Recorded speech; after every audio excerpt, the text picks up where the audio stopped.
Bueno, buenos días nuevamente a todos. Me vuelvo a presentar, soy el doctor Felipe Caballero Briones, profesor investigador del CICAT Altamira.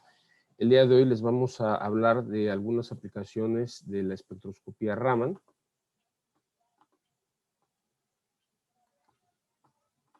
Esta presentación consta de una introducción, vamos a hablar de los conceptos básicos de la espectroscopía Raman y vamos a poner ejemplos prácticos de diferentes aplicaciones que hemos trabajado con este método.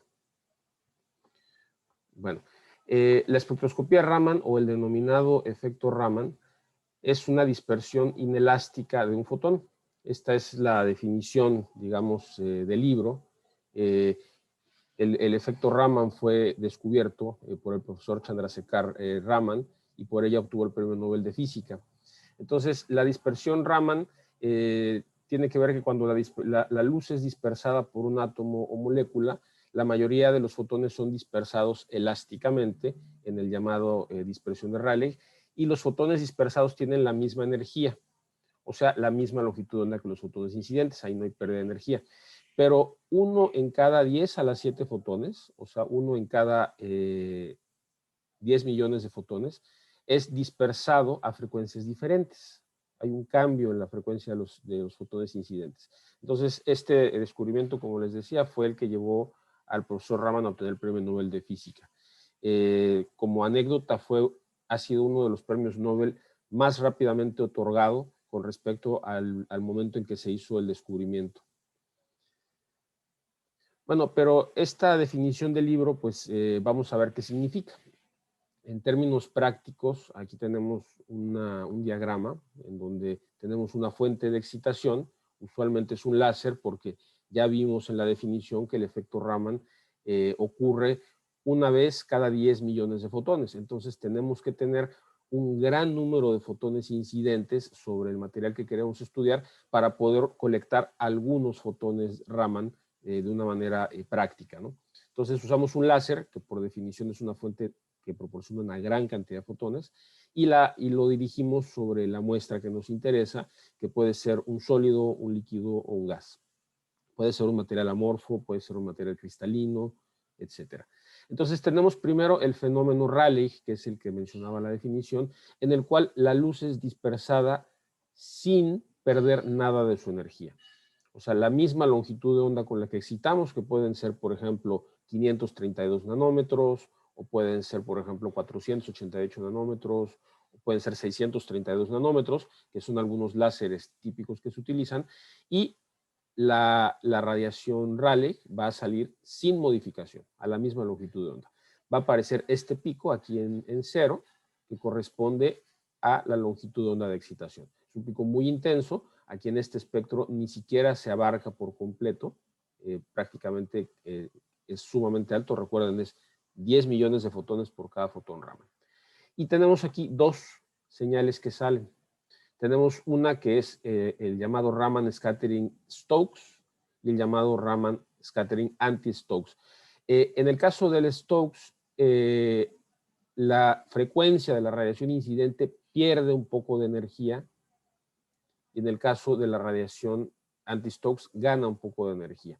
Y esto se refleja en el espectro Raman en dos zonas, en la zona anti-Stokes, en donde, si se fijan ustedes, hay un corrimiento de la frecuencia del Rayleigh, de la frecuencia de excitación, hacia menores frecuencias o hacia menores longitudes de onda. Y en el caso del Stokes hay un corrimiento hacia mayores longitudes de onda. Fíjense, es un corrimiento muy pequeño. Si la longitud de onda de excitación era de 532 nanómetros, pues aquí aparecen picos Raman en 538 y en 544. O sea, es una pérdida pequeña de energía. Y esta pérdida de energía tiene que ver con la interacción que tiene la radiación con los niveles vibracionales del átomo.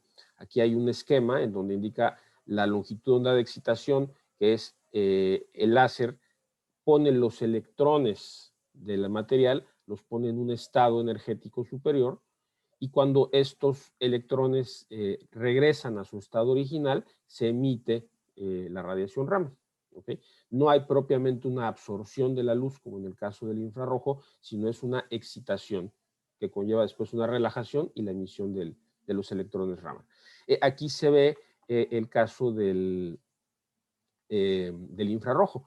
En el caso de la espectroscopía de infrarrojo, lo que sí hay es una absorción. El infrarrojo ilumina el material, hace los enlaces de las moléculas, absorbe la radiación de onda en la frecuencia en donde estas pueden ser hechas vibrar, y entonces ahí sí hay un fenómeno de absorción.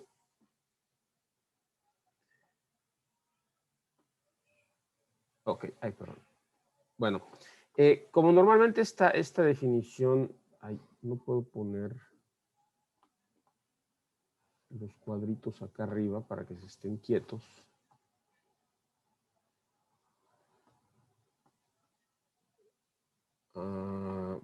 Perdón, me voy a detener un segundo, que necesito poner los cuadritos de hablar quietos, porque sí necesito verme hablando, porque es muy raro hablarle a la nada en estas cosas. Bueno, voy a tratar de ponerlos aquí, que no estorben demasiado.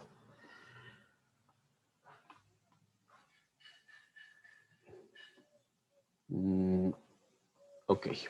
Bueno, para intentar comprender de una manera, una analogía del efecto Raman, porque usualmente los diagramas energéticos, para quien no está familiarizado con ellos, no son muy fáciles de entender.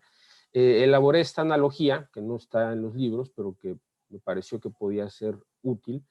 Si nosotros tenemos este sistema, que podríamos pensar que son átomos conectados por sus enlaces en un sólido, los átomos son esferas sólidas en este caso, y están conectados por resortes, que son osciladores. Entonces, cuando nosotros iluminamos esta muestra con un láser de 532 nanómetros, vamos a decir que tiene 10 a la 7 fotones, o sea, 10 millones de fotones. El efecto elástico es que estos fotones, tal y como iluminan la muestra, son dispersados por ella, sin ninguna pérdida de energía. Digamos, no le hacen nada a la estructura del material. Toda la energía que entra, sale. Ahora, en el caso del efecto Raman, estos mismos fotones que inciden sobre la muestra van a interaccionar con dos diferentes niveles vibracionales, que los marqué aquí como B1 y B2. Fíjense, los estoy indicando a lo largo de esta dirección, que sería la dirección B1, y a lo largo de esta otra dirección, digamos la dirección vertical, que sería la dirección B2.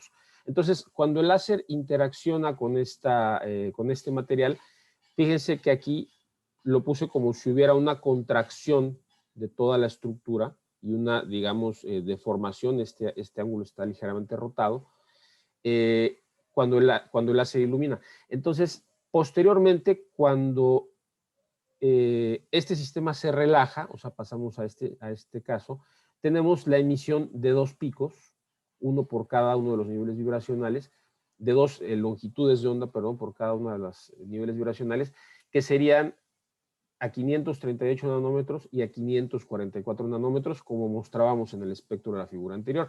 Nada más que aquí, de 10 millones de fotones que entraban, solamente sacamos aproximadamente, bueno, del orden de unas cuantas unidades por cada uno de los picos de emisión. Entonces, este sería una analogía mecánica al efecto Raman.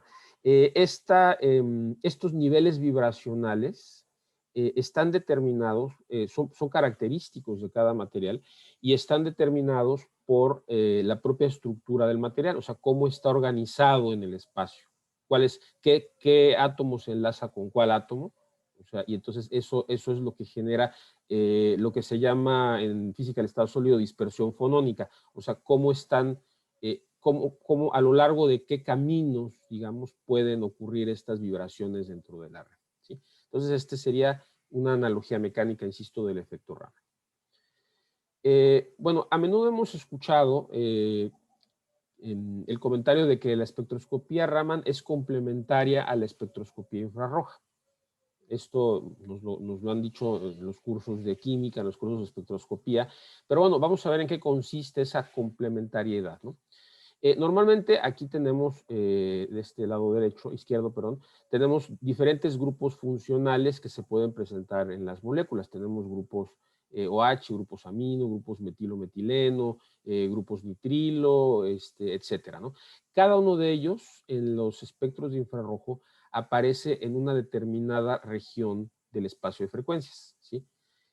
Sabemos que en el infrarrojo, al iluminar un material con radiación infrarroja, hay una vibración a lo largo de los enlaces, ¿sí? Que en el material es como si tuviéramos, de hecho es un oscilador armónico, tenemos un átomo aquí o un grupo funcional aquí y un átomo acá, y hay esta vibración cuya frecuencia está relacionada con la masa que está en ambos extremos del enlace. Entonces estas frecuencias de vibración aparecen características de cada grupo funcional, ¿sí? Entonces, en el caso del infrarrojo, la absorción molecular a frecuencias específicas causa un cambio en el momento dipolar y, por lo tanto, el infrarrojo es sensible a vibraciones de grupos funcionales heteronucleares y enlaces polares. Heteronucleares quiere decir que haya, que a lo largo del enlace haya dos átomos distintos, ¿no? Y enlaces polares, como por ejemplo en el caso del enlace OH, que tiene el oxígeno, que es muy polar, y el hidrógeno.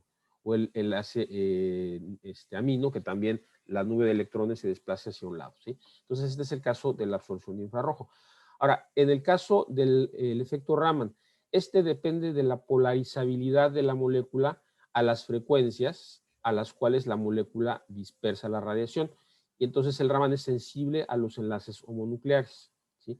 Ya veíamos en la definición del efecto Raman que al iluminar con el láser, la nube de electrones es excitada a un estado energético, ¿sí? Y al relajarse se emite la radiación Raman. Entonces, eso es a lo que le llamamos polarizabilidad, cuando la nube de electrones se desplaza y después regresa. Entonces, principalmente en el Raman se pueden ver enlaces homonucleares, ¿ok? Por ejemplo, enlaces carbono-carbono, que prácticamente en el infrarrojo no se ven, ¿ok? Entonces, aquí tenemos la comparación del espectro de la L-cisteína por espectroscopía de infrarrojo y por espectroscopía Raman. Fíjense que los grupos funcionales aparecen, voy a cerrar aquí el chat, aparecen los picos en las mismas posiciones. Aparece este pico aquí, aparece este pico aquí, este pico aquí, este pico aquí y este pico aquí. Sin embargo, fíjense que en los enlaces que mayor intensidad dan, en el caso del infrarrojo, es el enlace carbonilo, que es un enlace heteronuclear, muy polar. Entonces, esta es la banda más intensa que se observa en el infrarrojo y en cambio en el Raman prácticamente no se observa esa banda. Sin embargo, en el infrarrojo no se observa la banda correspondiente al enlace azufre-azufre, que es un enlace no polar homonuclear, y en el caso del espectro Raman es la banda que más se observa, ¿sí? Entonces, si uno puede tener acceso a las dos técnicas para caracterizar el mismo material, es sumamente útil porque uno puede ver información de ambos, de los tipos de enlaces que presenta ese material. ¿Ok?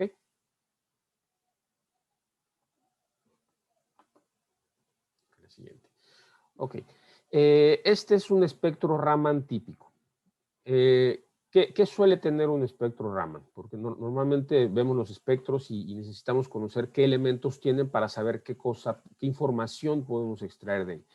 Bueno, primero si tenemos, dependiendo del tipo de instrumento que tengamos, puede aparecer una parte de la línea Rayleigh que se ve normalmente como un pico que no termina de definirse, o sea, que es tan alto que se corta, que sobrepasa la sensibilidad del detector, ¿sí?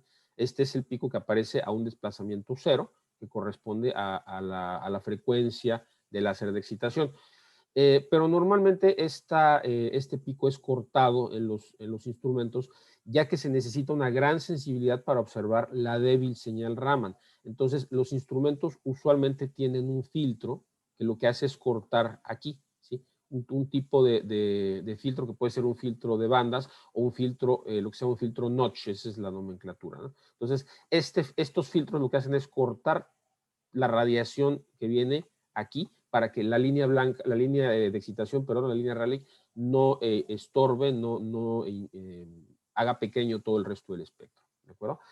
¿Qué otra cosa tenemos? Bueno, tenemos un pico principal, bueno, tenemos el background, perdón, primero, tenemos aquí el fondo, ¿sí? Los espectros pueden aparecer levantados, digamos, con respecto al cero, y ese fondo es un efecto de fluorescencia, es radiación emitida incoherentemente, no aparece una frecuencia definida, y usualmente se debe a la temperatura, a la rugosidad de la superficie, por ejemplo, o también se debe a especies que pueden ser excitadas con la longitud de onda del láser y emitir fluorescencia, ¿sí? Ahorita en un par de diapositivas más adelante veremos cuál es el efecto del láser utilizado, de la longitud del láser utilizado sobre la fluorescencia. Usualmente no es deseada porque puede reducir los picos que aparecen, puede perderse información ahí. Otra señal que aparece en un espectro Raman típicamente son los spikes o rayos cósmicos. Alguien me preguntaba que si era vacilada eso de los rayos cósmicos, que cómo era posible que aparecieran. Bueno, sabemos que los rayos cósmicos se generan en el espacio exterior y entran a la ionosfera de la Tierra y generan luego una cascada de partículas cargadas que atraviesan prácticamente todas las cosas, ¿no? Los detectores de Raman, o sea, los CCDs que se utilizan para los espectros Raman suelen ser muy sensibles y por lo tanto son capaces de captar rayos cósmicos que atraviesan el sistema y se observan como spikes, o sea, se observan como una señal muy estrecha y muy alta, ¿no? Y esa normalmente se remueve porque esa no contiene información acerca de la muestra. Pero si alguno observa alguna vez picos de estos, no es una señal proveniente del material, y esto se sabe de nuevo porque el ancho de estos picos es sumamente delgado, ¿sí? O sea, es un pulso de energía realmente. Y en cambio los picos Raman tienen un ancho, ¿sí? Tienen una anchura que está relacionada con los defectos estructurales. O sea, mientras mayor sea los defectos que tenga el material, el ancho va a ser mayor. Entonces, analizar el ancho de un pico nos da información sobre la perfección del material que estamos analizando, la perfección cristalina, ¿sí? La posición es indicativa del material, es la huella digital del material que estamos analizando. O sea, con Raman podemos hacer análisis químico, porque las bandas salen en una posición determinada para un material conocido. Sin embargo, el pico puede tener un desplazamiento hacia mayores o menores longitudes de onda que está relacionado con otras propiedades que pueden ser la temperatura ambiente, por ejemplo. Por eso es importante tener todas las mediciones hechas a una temperatura constante, pero también puede estar relacionado con tensiones internas dentro del material. Entonces, esto nos da también información estructural. ¿De acuerdo? Entonces, estos son, digamos, las características que contiene un espectro Raman típicamente. Bueno, decíamos al inicio que con Raman se pueden medir sólidos, líquidos, gases, materiales cristalinos, materiales amorfos, etc. A diferencia de la difracción de rayos X, en espectroscopía Raman se pueden medir materiales amorfos o materiales vítreos. Para la difracción de rayos X se necesita tener un material con orden a largo alcance. O sea, por ejemplo, aquí en el caso del cuarzo, se necesita que la unidad estructural, que podría ser esta, se repita en 3 dimensiones, se repita periódicamente en el espacio, ya que esta periodicidad es la que va a servir como una rejilla para la difracción de los rayos X. Si no existe esta periodicidad, si no existe este orden a largo alcance, el material no difracta los rayos X. Entonces tenemos, por ejemplo, un material amorfo como es la sílica, pues no tenemos realmente una estructura periódica que sea capaz de difractar, ¿ok? Sin embargo, tanto el cuarzo como la sílica tienen la misma unidad estructural, que es esta, ¿sí? Si nosotros nos acercamos aquí al detalle, vemos que aquí en el vidrio tenemos el átomo de silicio rodeado por los átomos de oxígeno. Ay, perdón. Y también lo vemos aquí, en el caso del cuarzo, tenemos el silicio rodeado por los átomos de oxígeno. Entonces, la unidad estructural es la misma y esa unidad estructural es la que va a ser excitada con el espectro Raman y nos va a dar información, ¿sí? Si nosotros nos vamos aquí tenemos 3 espectros en los que tenemos un espectro Raman del cuarzo cristalino, del cuarzo fundido y de un slide, lámina de microscopio, ¿ok? que también que es vidrio, ¿no? Entonces, fíjense que los espectros son sumamente distintos, ¿sí? En el caso del cuarzo tenemos picos perfectamente bien definidos, ¿sí? Tenemos picos, tenemos algunos que son más anchos y otros más estrechos, pero todos son picos bien definidos. En el caso del cuarzo, que ha sido fundido, o sea, que se ha convertido en líquido, que puede ser una cosa como esta, ya no tenemos los mismos picos.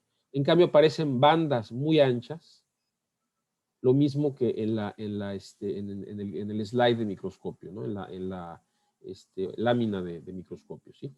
Entonces, estas bandas anchas ahora se deben a que lo que estamos viendo son las diferentes, estamos viendo estas unidades moleculares, ¿sí? Y las diferentes configuraciones que estas pueden adoptar, ¿sí? Si ustedes ven, por ejemplo, aquí en el caso del vidrio, sí tenemos esta unidad que hablábamos, átomo de silicio rodeado por 3 átomos de oxígeno. Sin embargo, ya no están organizaditos así en posiciones. Fíjense que aquí en este caso, este está en esta misma posición, este está en esta misma posición, etcétera, sino que las posiciones relativas han cambiado y eso es precisamente lo que da origen a estas estructuras, ¿no? ¿Qué otra cosa podemos hacer con la espectroscopía Raman? Bueno, podemos identificar polimorfos.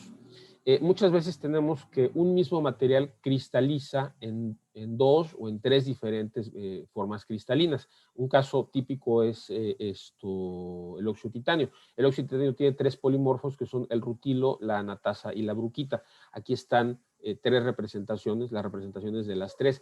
Fíjense que están constituidos por los mismos octaedros, en todos los casos, nada más que la disposición de estos octaedros en el espacio es diferente. En el caso del rutilo tenemos una estructura cúbica, una estructura tetragonal en el caso de la anatasa y una estructura ortorrómbica en el caso del rutilo, de la bruquita.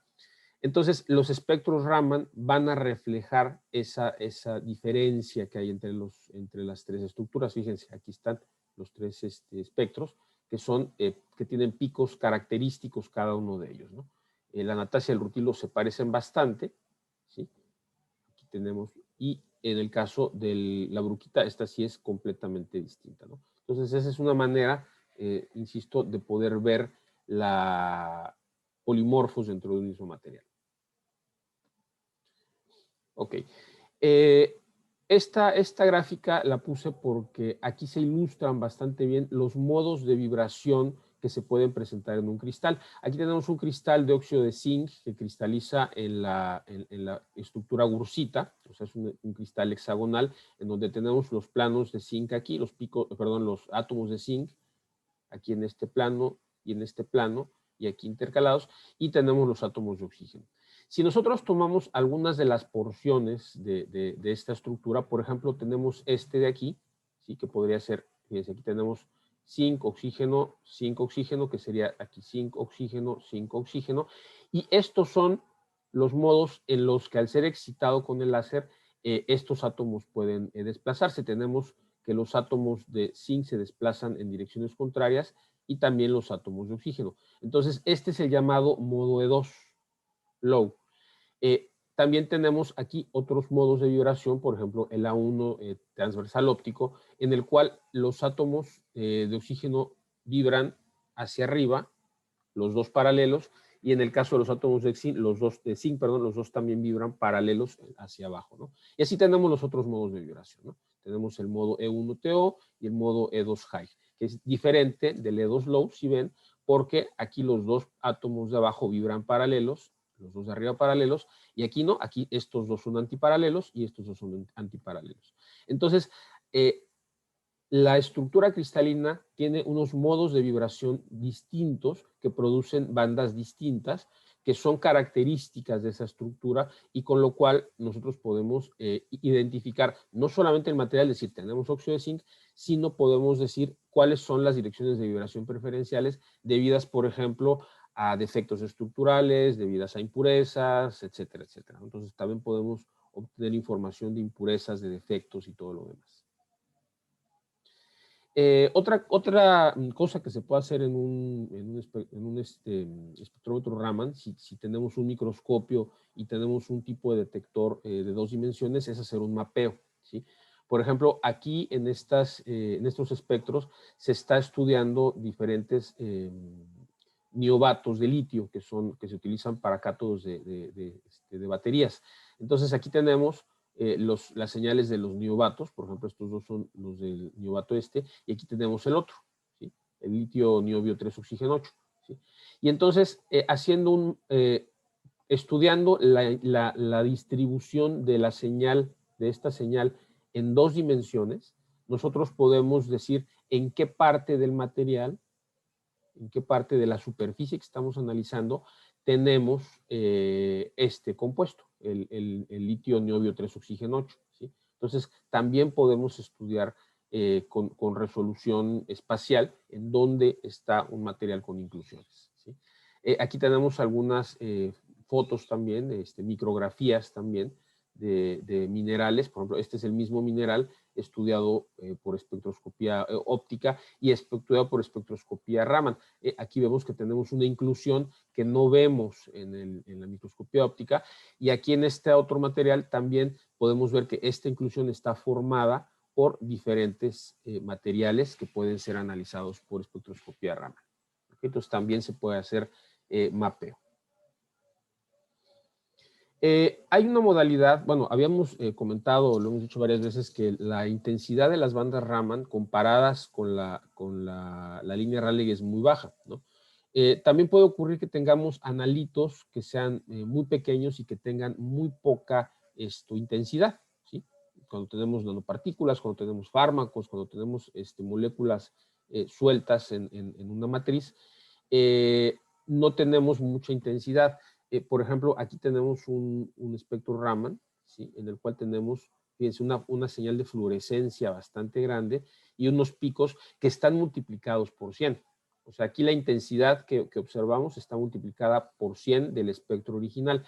Entonces, se ha desarrollado un método que es el Surface Enhanced Raman Spectroscopy, o, ¿cómo le podríamos decir?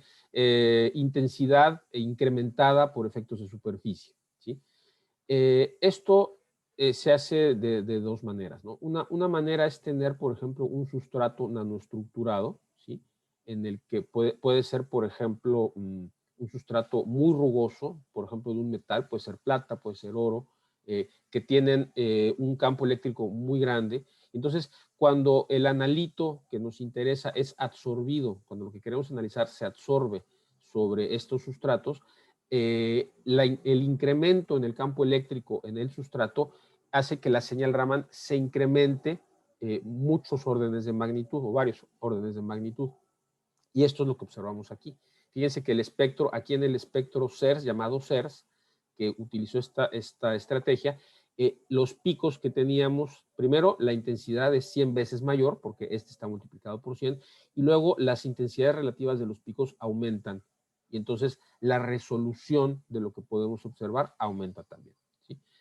Otra manera de hacer esta mejora, este incremento en la sensibilidad, es utilizar una molécula que también se absorba en la superficie del sustrato, ¿sí? Y entonces cree, digamos, haga una especie ligada con lo que nosotros queríamos ver y se cree, digamos, un nuevo analito. Por ejemplo, en el caso de los anticuerpos, ustedes saben que se absorben, se pegan específicamente a los receptores. Entonces, una manera que ha hecho la gente es tener un receptor, un anticuerpo, que está ligado a una nanopartícula de plata, y en este anticuerpo se pega el anticuerpo que nosotros queremos detectar. Digamos, podría ser el caso del virus, del coronavirus, ¿no? Tenemos un receptor para el coronavirus que está amarrado a una nanopartícula. Cuando el coronavirus se pegue, entonces ahí va a haber un incremento en la señal que nosotros vamos a poder observar, ¿sí? Entonces esta es otra estrategia también para hacer Surface Enhancer, ¿no? Ok. Bueno, en cuanto a la instrumentación que se utiliza, instrumentación y la selección del láser que se utiliza para hacer espectroscopía Raman, bueno, esta es primero el instrumento, el diagrama, digamos, de cómo está la óptica, ¿no? Primero tenemos el láser y un filtro, tenemos un splitter, y después el láser es enfocado directamente sobre la muestra, y después la radiación que regresa, pues aquí está, este beam splitter lo que hace es mandar el láser aquí y luego la muestra en configuración backscattering, o sea, en retrodispersión. El láser sale, pasa a través del filtro que les decía para cortar la línea la línea Rayleigh y después entra a un espectrómetro que usualmente tiene un detector tipo CCD, ¿no? Esta es la óptica básica, ¿no? Ahora, nosotros podemos elegir el láser, podemos tener un láser verde de 632 nanómetros, láseres rojos de 785, 632, etcétera. Entonces podemos tener láseres incluso en el ultravioleta o en el infrarrojo como 1064 y la diferencia, dependiendo de lo que queramos medir, es la siguiente. Primero, bueno, cuando utilizamos un láser verde, un láser de 632 nanómetros, usualmente tenemos más fluorescencia que es debida a los compuestos orgánicos que puede tener el material que absorben y generan radiación incoherente de fluorescencia, ¿sí? Entonces, en principio, para muchos materiales, el láser de 632, por ejemplo, para los materiales orgánicos, no es recomendable, ¿no? Para ver moléculas, para ver fármacos, etcétera, se prefiere usar láser de 785. Pero, sin embargo, la intensidad de la señal Raman sí cambia mucho cuando utilizamos un láser u otro. Aquí en el caso de un láser de 632, fíjense que la intensidad es del doble que la intensidad con un láser de 785 nanómetros. Y aquí no aparece el de 632, pero de 532, perdón, que es el láser verde, pero todavía es mayor, ¿no? Entonces, si uno lo que quiere es tener intensidad, normalmente uno elige un láser de mayor energía o de menor longitud de onda, ¿ok? Ahora, otra cosa que tenemos que tener cuidado cuando hacemos espectroscopía Raman es vigilar que el láser no dañe la superficie. Recuerden que el láser es una fuente muy focalizada de fotones, ¿sí? Que tiene un spot, o sea, tiene un punto en donde se concentra una gran cantidad de energía, ¿sí? Entonces, puede ocurrir que nosotros tenemos la muestra y después de estarla midiendo un rato aparece un daño. O hay un cambio, empezamos a observar que en el espectro Raman los picos empiezan a correrse o empiezan a aparecer nuevos picos. Quiere decir que el láser está modificando la superficie de la muestra y entonces hay varias estrategias. O se baja la energía con la cual se está iluminando. Esto normalmente tienen una regulación de potencia los láseres con los que se hace Raman. O se utilizan filtros de densidad neutra que lo que hacen es atenuar el láser, es bajar la cantidad de fotones que llegan a la superficie, ¿sí? O reducir los tiempos de adquisición, estar menos tiempo en el mismo lugar para evitar que la muestra se queme, ¿no? Pero bueno, estas son cosas que se ven usualmente sobre la marcha, depende de cada material, depende de cada sistema experimental, entonces eso se necesita probar, digamos, en inicio como cada tipo de material, hacer una rutina para cada tipo de material y tenerla ahí para las siguientes ocasiones. ¿Okay? Bueno, este es el espectrómetro Raman que tenemos en Cicata. Este se adquirió el pasado mes de febrero. Ya tenemos una capacitación inicial, ya hemos hecho algunas pruebas. Ahorita por la pandemia, pues lamentablemente no estamos yendo a trabajar más que esporádicamente para casos especiales, ¿no? Entonces, este es el equipo propiamente dicho. Es un equipo muy pequeño, no puse fotos de más equipos para no ser fastidioso, pero este es un equipo sumamente pequeño. Un equipo Raman puede ser, puede ser el tamaño de un armario, ¿no? Dependiendo del tamaño del láser, dependiendo de la óptica de adquisición. Aquí tenemos un CCD y tenemos fibras ópticas para la excitación y para la recolección. Se utiliza esta pistolita, digamos, que es es una fibra por donde sale el láser y por donde se recibe la radiación retrodispersada. Y les digo, tiene un CCD como detector, pero en otros equipos podemos tener un triple monocromador, podemos tener un láser que puede ser un láser, insisto, del tamaño de un armario, dependiendo, ¿no? Aquí el láser que tenemos es un láser verde de 532 nanómetros de 30 miliwatts. Es un láser pequeño, es un láser de no demasiada potencia. La ventaja es que es un equipo portátil, o sea, podemos hacer pruebas de campo, podemos moverlo si queremos hacer el monitoreo de un proceso y ya que tiene además este accesorio que es como una pistola, podemos acercarla a donde querramos medir. Tenemos las posibilidades micro y macro, o sea, tenemos este portamuestras en donde ponemos viales de líquidos, estos vialecitos. También podemos poner polvos en una platina y medirlos con la pistolita, o podemos utilizar un microscopio, que es este que tenemos aquí, que es este que está aquí, en donde el láser es enfocado a través del objetivo del microscopio. Por lo tanto, el tamaño del spot y la concentración de la energía es mucho mayor, ¿no? Si tenemos un objetivo de 20 aumentos, pues tenemos una concentración de energía 20 veces mayor y por lo tanto podemos tener una mayor señal. ¿Ok? Esto es bastante útil para muestras muy diluidas, ¿no? Que dan poca señal en general, ¿ok? Entonces, bueno, aquí tenemos algunos espectros típicos adquiridos, ¿sí? Aquí tenemos en la pantalla en la cual este es el spot del láser, lo estamos viendo a través de la cámara CCD que tiene aquí arriba el microscopio, que nos permite ubicarnos en la muestra. Perdón. Y aquí tenemos estos anillos de interferencia están relacionados con la rugosidad del material que queremos medir, pero bueno, no tienen propiamente información, ¿no? Entonces aquí aparece el espectro a un lado. Bueno, ahora vamos a ver las diferentes aplicaciones que tiene, o diferentes aplicaciones que nosotros hemos hecho con el equipo Raman, con diferentes equipos Raman, no con este, porque les digo, este es nuevo. A lo largo de los años me ha tocado trabajar varias ocasiones con esta técnica para varios sistemas, ¿no? Entonces, bueno, vamos a hablar de evolución estructural en películas vítreas y nanocristalinas de cadmio, teluro, oxígeno, el estudio inoperando del proceso de depósito de sulfuro de cadmio, un estudio in situ de la oxidación de cobre, la identificación de fases en películas de cobre, indio, selenio, identificación de polimorfos en polvos de cobre, aluminio, oxígeno, la evolución estructural en películas de óxido de grafeno reducido, y les voy a hablar un poco del proyecto de ciencia de frontera de CONACYT, que se refiere al análisis in situ inoperando de materiales para energías limpias. Bueno, empezamos con esto que es la evolución estructural de películas de cadmio, telurio, oxígeno, ¿sí?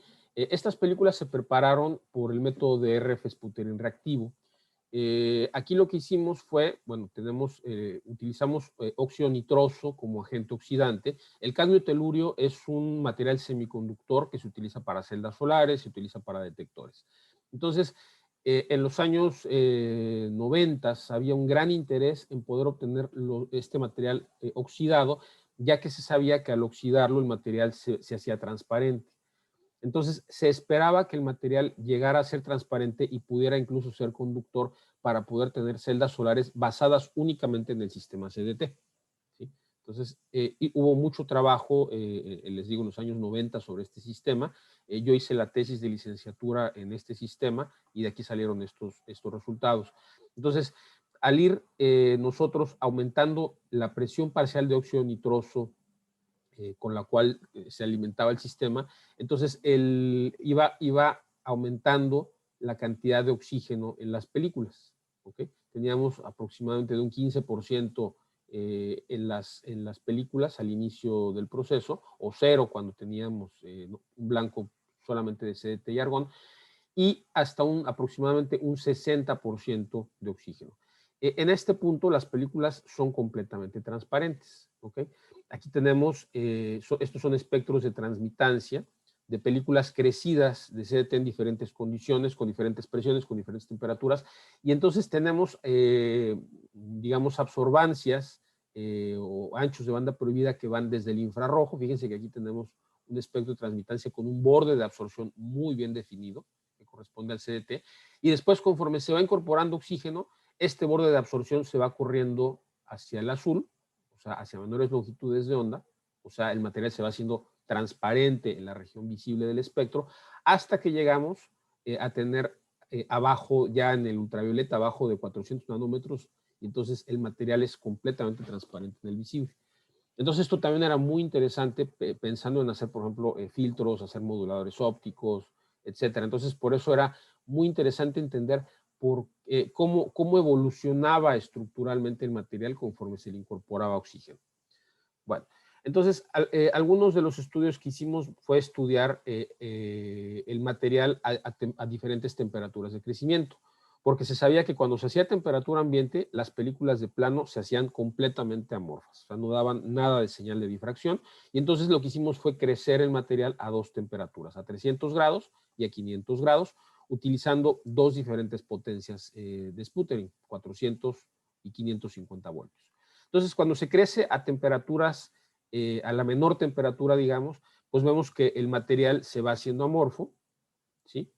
Se va haciendo amorfo y aparecen diferentes fases, aparecen estos picos que corresponden a la fase hexagonal del CDT, pero después el material se hace amorfo. No hay nada que hacer, independientemente de la potencia que se utilice, ¿no? Pero cuando se utilizan temperaturas más altas, de 500 grados centígrados, entonces sí, aún a presiones muy altas, en que tenemos un contenido de oxígeno muy alto, sí tenemos un material cristalino. ¿Sí? Aquí aparecen picos muy bien definidos. Insisto, esto es difracción de rayos X. ¿Ok? Entonces decíamos, para un material amorfo, fíjense aquí, no hay nada de información. Y para un material cristalino, solo para un material cristalino tenemos picos de los cuales podemos sacar información. Bueno, entonces aquí la pregunta es, bueno, ¿cómo evoluciona la estructura? ¿Sí? ¿Qué sucede conforme vamos incorporando oxígeno? Entonces nos fuimos al Raman, ¿sí?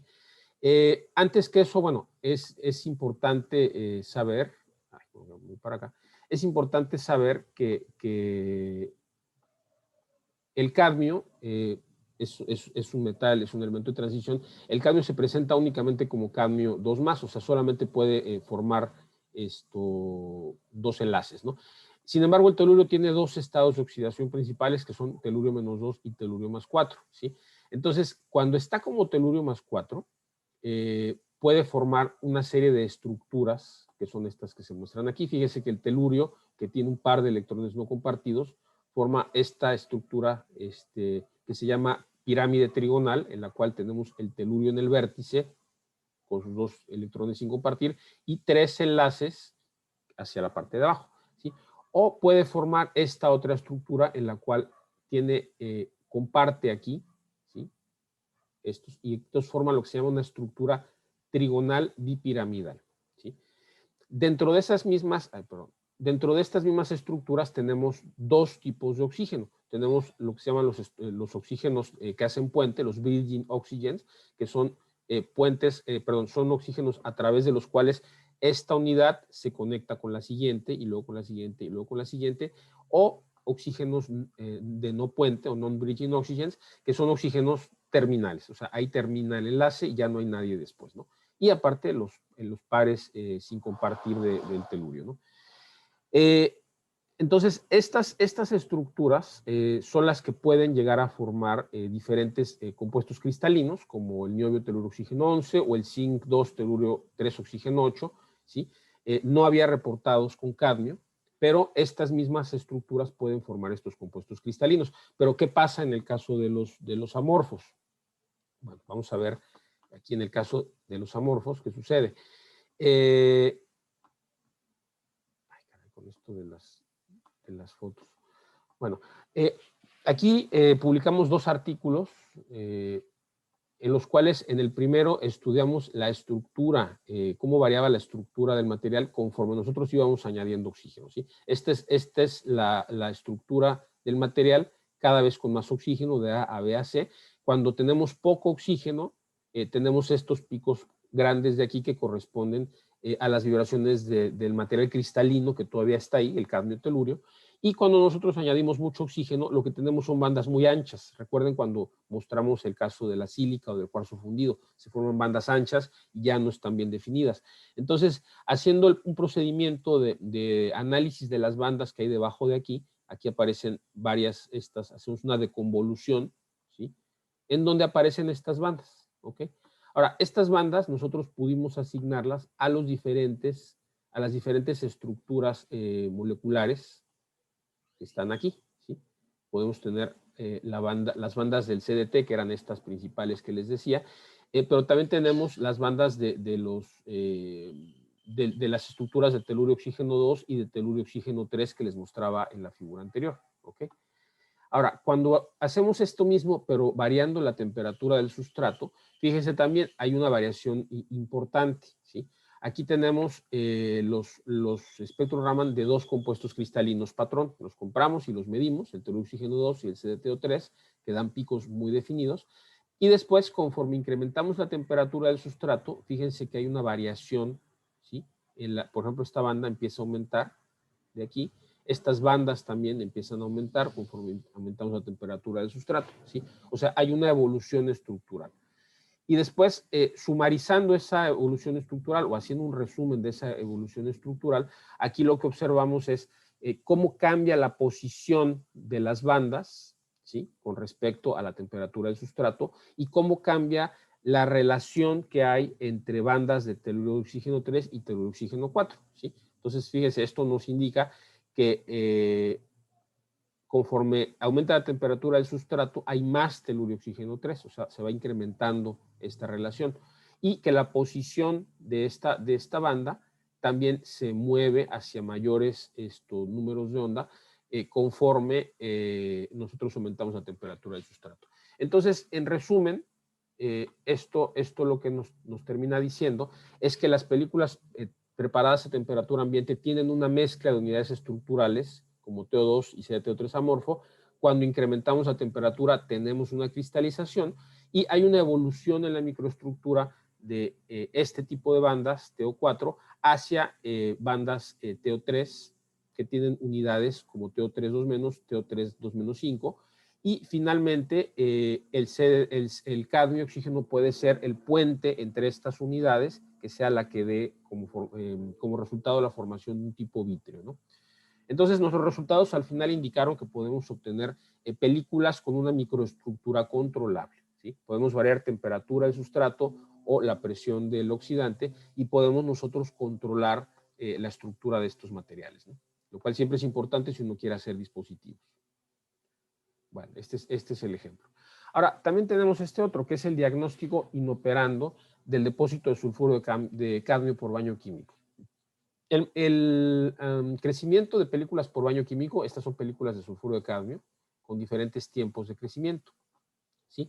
El mecanismo que usualmente está planteado en los libros es que cuando nosotros introducimos un sustrato dentro de una solución que contiene sales precursoras de cadmio en un medio alcalino, se forman unos núcleos de hidróxido de cadmio sobre el sustrato y después sobre estos núcleos va creciendo la película al irse añadiendo iones tanto de cadmio libre como de azufre libre. Entonces la película va, o sea, los cristales van creciendo y va creciendo una película sobre el sustrato, ¿ok? También crecen cristales en la solución y estos cristales acaban precipitando. Entonces este es, digamos, el esquema básico del método de baño químico. Nosotros lo que hicimos fue, estas películas las medimos con el Raman, buscando las posiciones características del pico de sulfuro de cadmio, que es esta de aquí, pero como pueden ver hay muchísima fluorescencia, ¿sí? Entonces, fíjense, toda esta fluorescencia en realidad lo que nos quita la información útil. Entonces dijimos, bueno, vamos a estudiar el sistema de otra manera, ¿sí?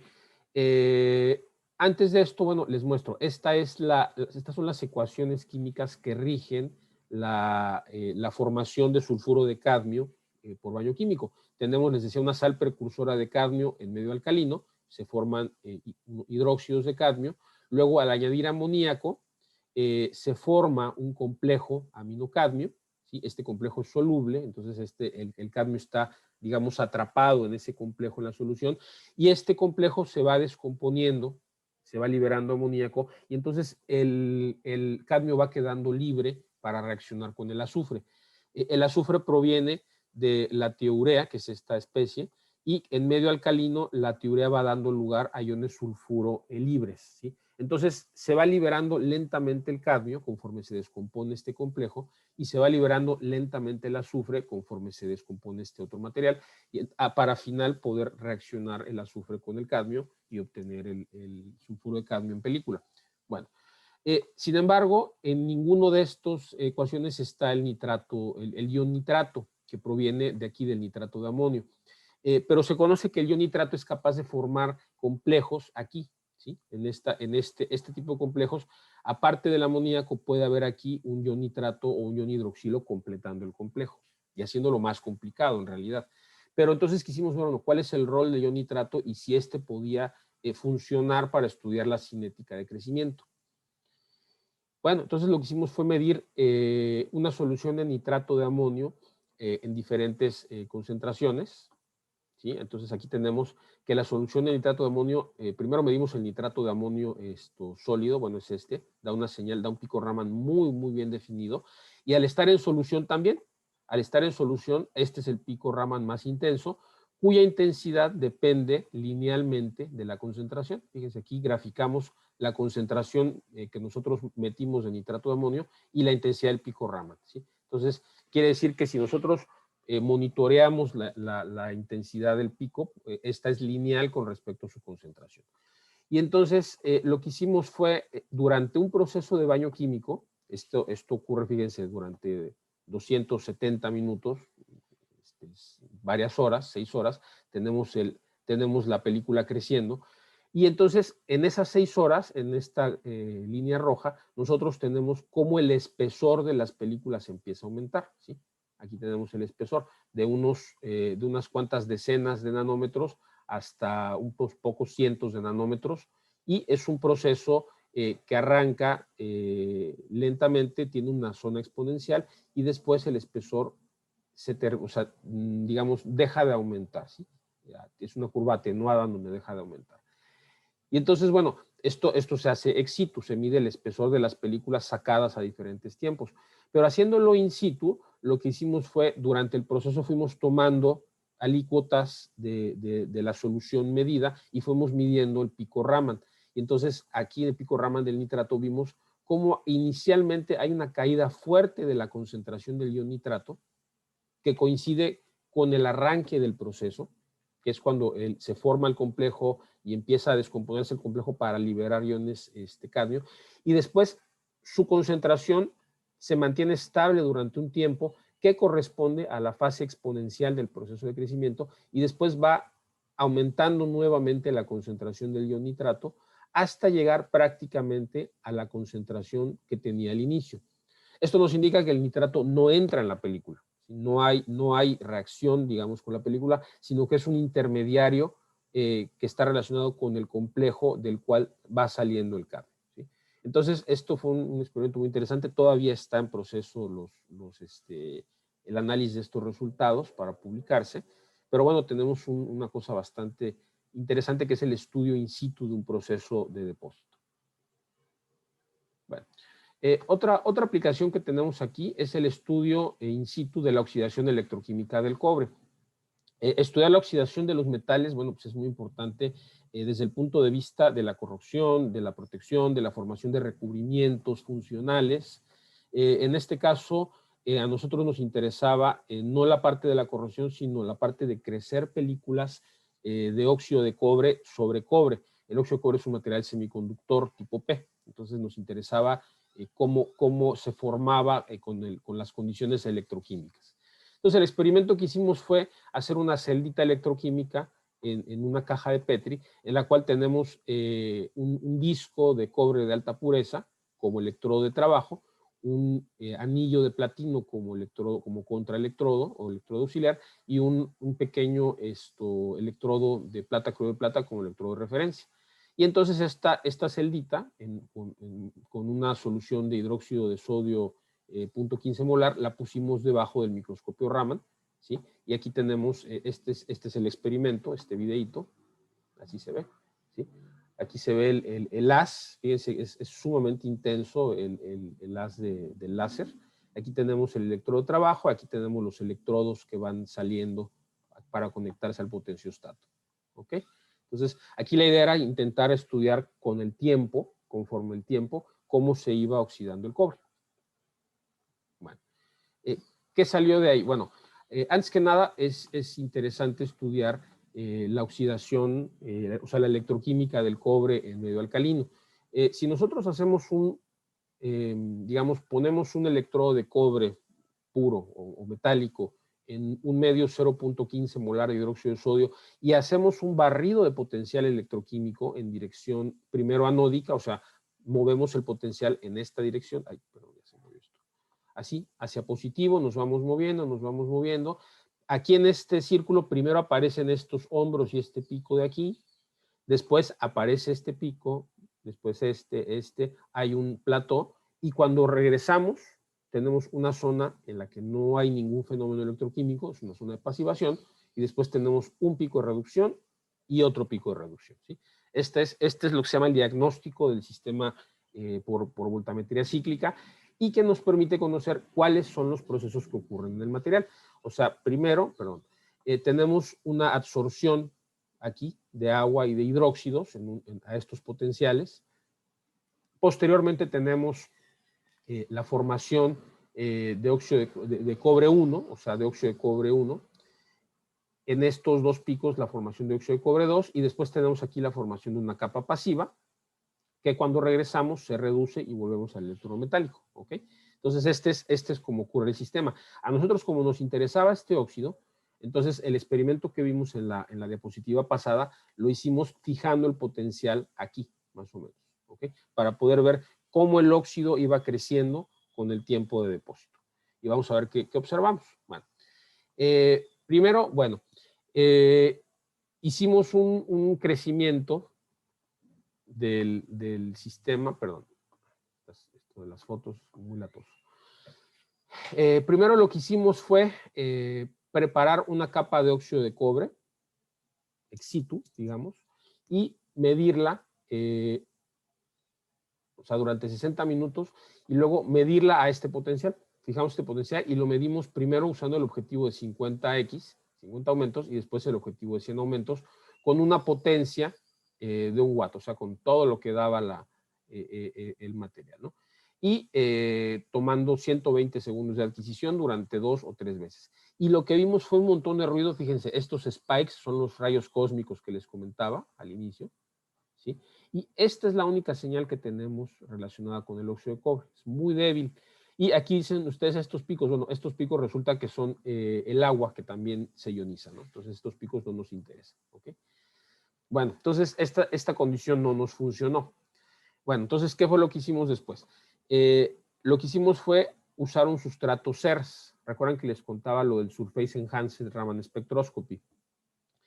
Lo que hicimos fue, al sustrato de cobre, primero le hicimos lo arrugamos, le aumentamos su rugosidad, haciéndole una oxidación y una reducción muy rápida con un medio de cloruro para que el cobre se disolviera parcialmente, ¿sí? Y al final de cuentas quedara un cobre con muchas rugosidades, y sobre ese cobre lo que hicimos fue crecer el óxido de cobre.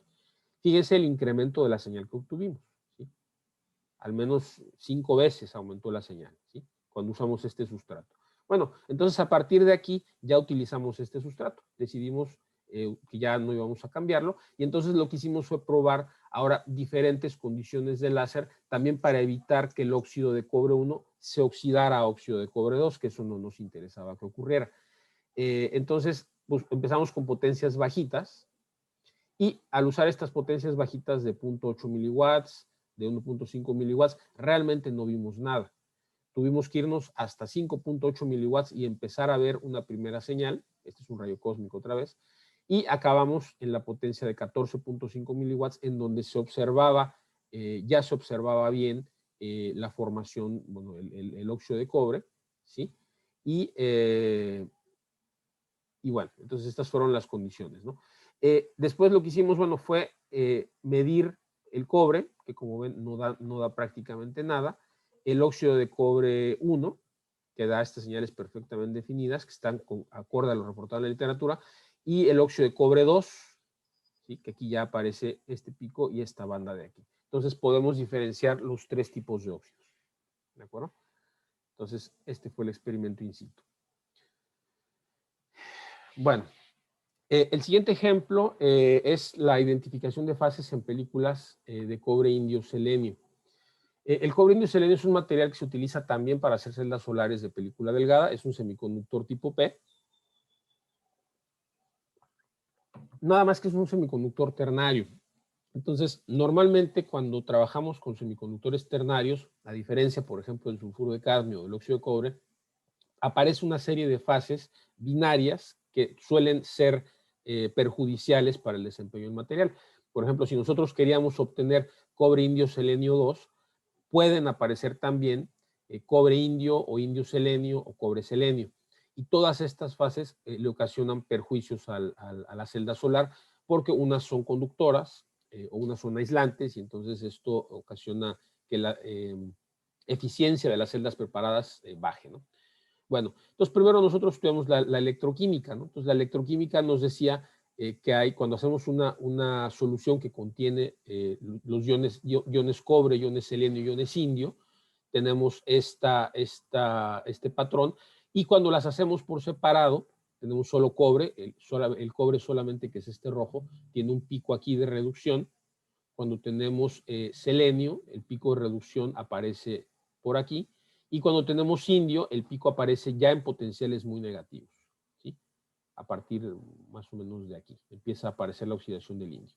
Entonces, nosotros propusimos estos tres potenciales para hacer el depósito de manera pulsada. En vez de depositar variando, o sea, moviéndonos, digamos, de aquí hasta acá en el potencial, lo que hicimos fue hacer pulsos, pasando rápidamente de aquí a aquí, aquí, de aquí a aquí, aquí, de aquí a aquí, aquí, haciendo como un ciclo de pulsos, ¿no? Y este es el tren de pulsos, ¿sí? Aquí en rojo está el potencial, primero un pulso aquí, luego un pulso aquí, luego un pulso aquí, ¿ok? Entonces, variamos los pulsos y tenemos estos difractogramas, ¿sí? En donde tenemos las diferentes fases. Tenemos la fase de cobre indio selenio, tenemos el sustrato de Ito, y tenemos en varios puntos la fase de cobre selenio, que esa fase no nos interesa, ¿sí? Aquí aparecen la fase de cobre selenio, ¿sí? Entonces, aparte de esto de hacerlo por pulsos, también lo que hicimos fue estudiar por separado la electroquímica del selenio. En el caso del selenio, cuando hacemos selenio sobre cobre, aparecen dos picos, o tres procesos. Primero, aparece la formación de una espontánea de una película de selenuro de cobre. Después, el selenio pasa de ser selenio más 4 a selenio metálico, y después de ser selenio metálico a selenio menos 2. Entonces, esto lo que a partir de esta electroquímica, lo que hicimos fue un tratamiento de estas películas. Una vez crecidas, las metimos en una solución de selenio para meter un exceso de selenio y que pudiéramos completar toda la estructura cristalina del cobre indio selenio, ¿sí? Entonces, ¿qué es lo que vimos por espectroscopía Raman? En espectroscopía Raman vimos el efecto, por ejemplo, del número de pulsos, o del número de usar pulsos y de no usarlos, ¿sí? Por ejemplo, aquí, ¿sí? En esta tenemos unas películas gruesas, o sea, crecidas durante muchos ciclos, y películas delgadas crecidas en pocos ciclos, ¿sí? Fíjense cómo cambian la forma de los espectros, que nos indica que aparecen diferentes cosas, ¿sí? Aquí tenemos el pico correspondiente al cobre indio selenio, aquí aparecen impurezas de selenio, impurezas de cobre selenio, y la proporción de estas cambia conforme variamos las condiciones de depósito, ¿sí? Aquí tenemos también variando las condiciones, las concentraciones y también la forma de los pulsos. Aquí pulsos más cortos, pulsos de 0.5 segundos hasta pulsos de 0.05 segundos, ¿sí? Con dos concentraciones iniciales diferentes, o dos potenciales de depósito fijos, uno y otro. Y entonces las conclusiones, bueno, esta es la proporción de las fases que se observaron, ¿sí? Aquí lo que interesa de nuevo es que no aparezcan fases, no aparezca selenio solo ni cobre selenio solo, sino solo apareciera cobre indio selenio. Y entonces, bueno, concluimos que el proceso de depósito por pulsos reduce estas fases perjudiciales, ¿sí? Y que las películas gruesas tienen la menor cantidad de estas fases, lo que nos indica que estas se forman al inicio del proceso de depósito, y después hay una reacción química entre ellas para formar la fase de interés, que es la de cobre indio selenio, ¿sí? Entonces, con esto pudimos estudiar el efecto de diferentes condiciones de preparación sobre las condiciones, sobre la estructura, la microestructura del material, ¿sí? Porque de nuevo, si nosotros vemos aquí en rayos X, no aparecen más que esta fase de cobre selenio, y como los picos son muy anchos y muy pequeños, realmente no podemos tener tanta información como la que nos da el Raman. ¿Ok? Bueno. Tenemos otro ejemplo, que es la identificación de diferentes polimorfos en un material cerámico termoeléctrico, conforme nosotros variamos las condiciones de calcinación. Este es el diagrama de fase del sistema óxido de cobre alúmina, en el cual si nosotros mezclamos estos dos polvos, conforme nosotros aumentamos, bueno, cambiamos la composición y aumentamos la temperatura, aparecen diferentes fases, ¿sí? Tenemos una mezcla de fases en estos dos dominios y aquí en el medio tenemos la fase cobre, aluminio, oxígeno 2, que es una fase termoeléctrica, ¿sí? Una de las líneas de investigación que tenemos en el grupo es la de materiales termoeléctricos y este material, cobre, aluminio, oxígeno 2, en la fase romboédrica, la forma 3, cobre, aluminio, oxígeno 2, esa es la fase termoeléctrica. Entonces interesaba no solamente obtener la fase, sino obtener la forma 3R, ¿sí? Ay, perdón, ¿sí? Tiene dos fases el 3R, la hexagonal y la romboédrica, ¿sí? Entonces, bueno, variamos las temperaturas de calcinación de estos materiales y lo que obtuvimos, sigue estorbando esta cosa, y lo que obtuvimos fue 3 diferentes espectros en los cuales pudimos identificar por los modos de vibración. Recuerdan que en una de las diapositivas mostrábamos estos modos de vibración de los átomos en un cristal, y aquí pudimos identificar que hasta 1000 grados tenemos una mezcla de óxido de cobre con la fase espinela de cobre, aluminio 2, oxígeno 4, y no es sino hasta 1100 grados que tenemos prácticamente la fase cobre 3R de cobre, aluminio, oxígeno 2 y algunas impurezas que son estos picos pequeños que están aquí, ¿sí? Pero la fase que nos interesaba tiene estos picos que son bastante estrechos y bastante grandes, que nos indica que tenemos un material bien definido. Y de hecho este material tiene un comportamiento termoeléctrico visible. Ok. Ahora pasamos a ver el grafeno. El grafeno es un material que es muy interesante de estudiar por Raman. De hecho, el Raman es uno de los métodos que más interesa para estudiar los materiales derivados de grafeno.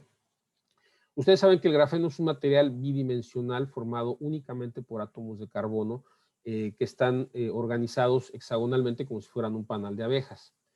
Bueno, este material, no voy a extenderme en las propiedades, pero bueno, es muy interesante para aplicaciones electrónicas, para aplicaciones, para recubrimientos, para catálisis, etcétera, ¿no? Bueno, entonces, si nosotros hacemos un espectro Raman de grafeno prístino, sin modificar, vamos a tener estas dos bandas, la banda G y esta banda 2D, ¿ok? Solamente.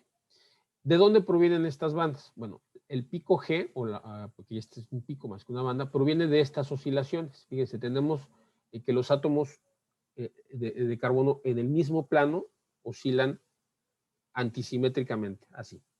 ¿Ok?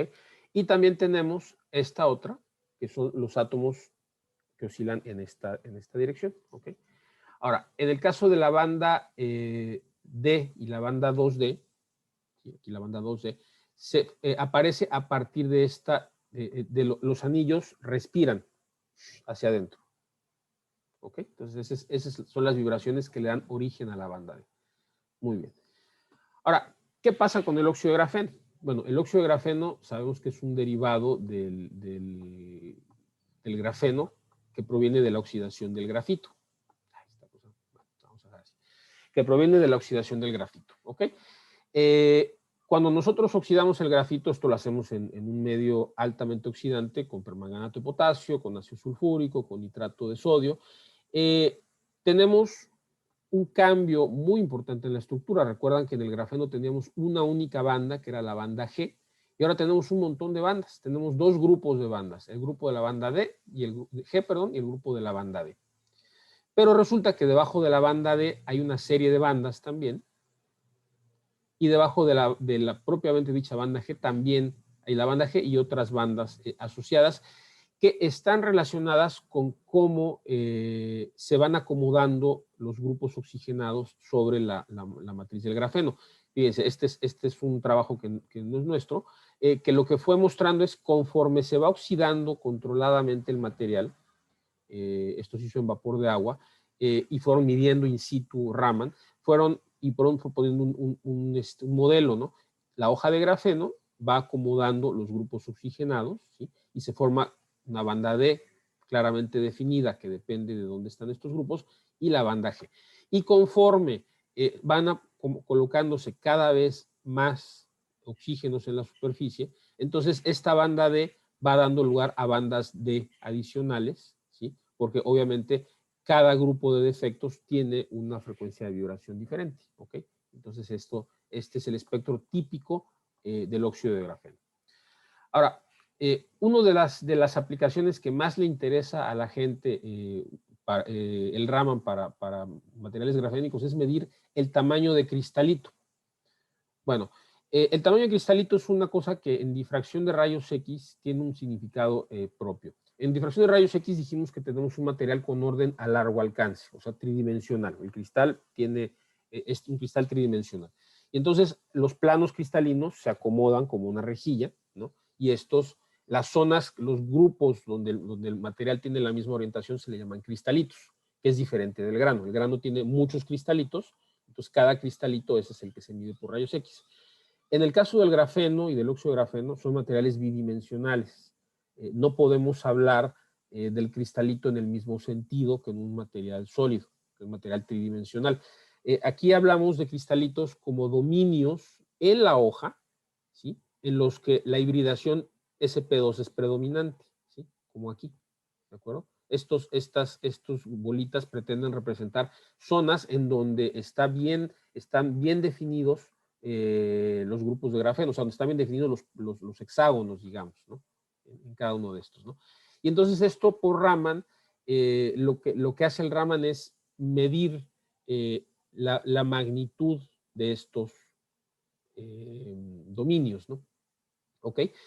Entonces, se sabe que estudiando la relación que hay entre la intensidad o el área de las bandas G y las bandas D, hay una relación matemática que nos da el tamaño de estos cristalitos, ¿no?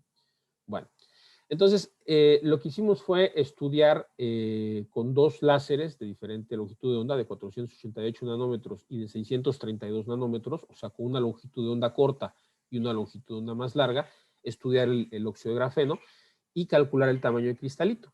Y entonces obtuvimos dos tamaños de cristalito, dependiendo del láser con el que se midiera.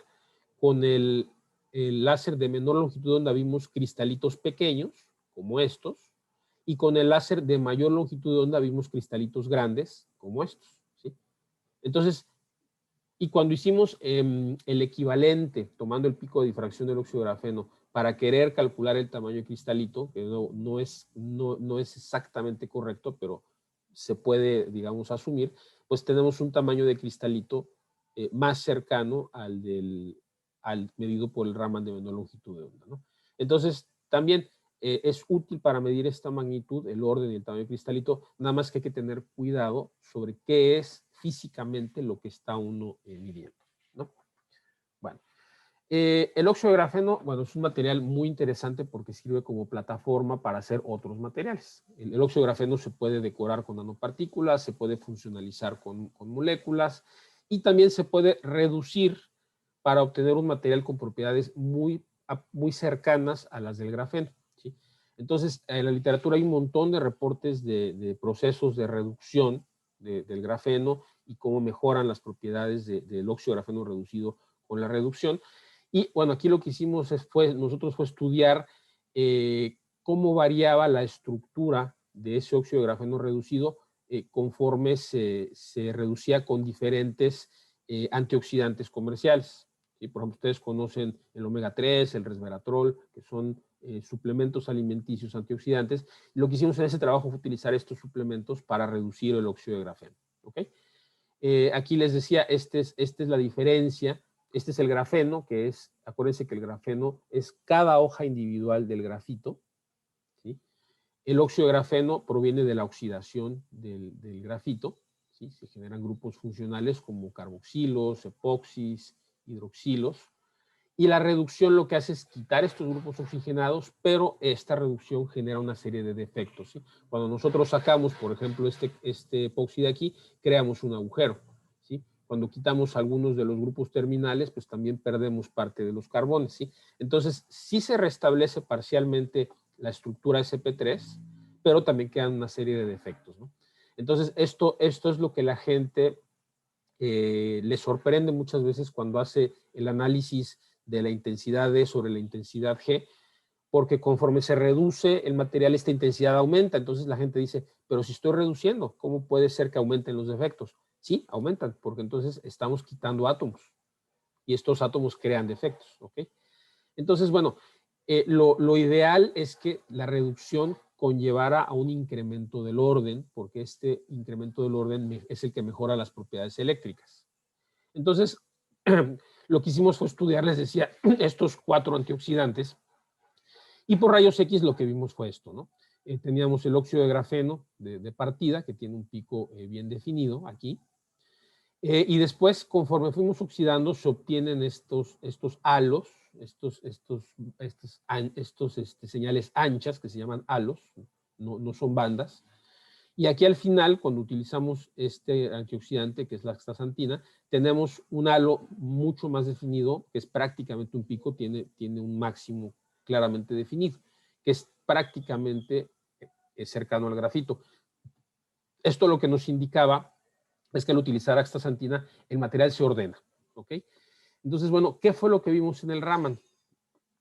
En el Raman lo que hicimos fue estudiar los tamaños de cristalito, o sea, el LA, cuando se midieron estos materiales con 2 láseres, con el láser de 488 y con el láser de 633, ¿ok? Y medimos las relaciones ID/G y AD/AG, o sea, medimos las intensidades, la relación de intensidades de la banda D y la banda G y la relación de áreas. ¿Por qué las dos? Porque fíjense, si nosotros nos regresamos aquí al espectro Raman del óxido de grafeno, fíjense que aquí cuando tenemos unos pocos grupos funcionales, tenemos realmente una sola banda D y una sola banda G. Entonces medir intensidad o área es básicamente lo mismo. Pero cuando tenemos un material con muchos grupos oxigenados, con muchos defectos, entonces tenemos una serie de bandas. Entonces lo que nosotros midamos como intensidad aquí no es representativo de todos los defectos que existen en el material, ¿sí? Por eso hay un trabajo de hace unos pocos años que sugiere que utilizar las áreas es mejor, o sea, da una información mayor sobre las intensidades, ¿no? Entonces, bueno, aquí lo que hicimos fue medir las dos para hacer la comparación, ¿sí? Cuando medimos intensidades, fíjense que cuando tenemos, en ambos casos, cuando tenemos el láser de 488, fíjense que hay una secuencia en la que se incrementa el tamaño de cristalito, cuando vamos de óxido de grafeno, resveratrol, omega, omega 3 y astaxantina.